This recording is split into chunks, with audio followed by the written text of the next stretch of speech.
Ukimwona Mkristo mwenzio amerudi nyuma, ukiona Mkristo mwenzio anapitia jambo fulani, amevunjika moyo, amekata tamaa, anataka kuangalia njia nyingine, Bible inasema tumrejeshe kwa upendo, sio kumlaumu.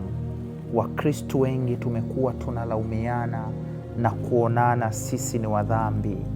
Rafiki yangu, ukimwona mtu amemtenda Mungu dhambi, kuna jambo nyuma yake limesababisha. Si vyema tukamhesabu kuwa ni mdhambi milele. Bible inatuambia tumrejeshe kwa upendo, tumuombee, kwa maana wokovu not easy. Kuwa mwokovu, kuokoka sio kitu chepesi rafiki yangu.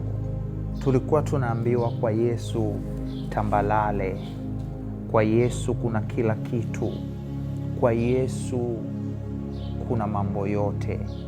Lakini unapookoka unakuwa adui wa falme nyingine, na majeshi na mapepo yote yanakushambulia.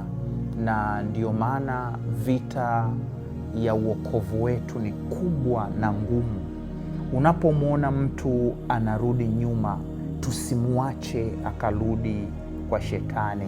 Hata tukimwona amerudi kuanza kunywa pombe, tusimkatie tamaa.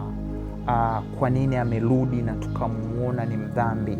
Tuendelee kumtia moyo na kumrudisha. Hata tukimwona amekuwa kahaba, amerudi kwenye ukahaba, amerudi kuwatafutia watoto wake chakula, amerudi kujitafutia kodi huku ya nyumba, amerudi kutafuta chakula kwa kurudi kwenye mambo ya kidunia, tusimlaumu.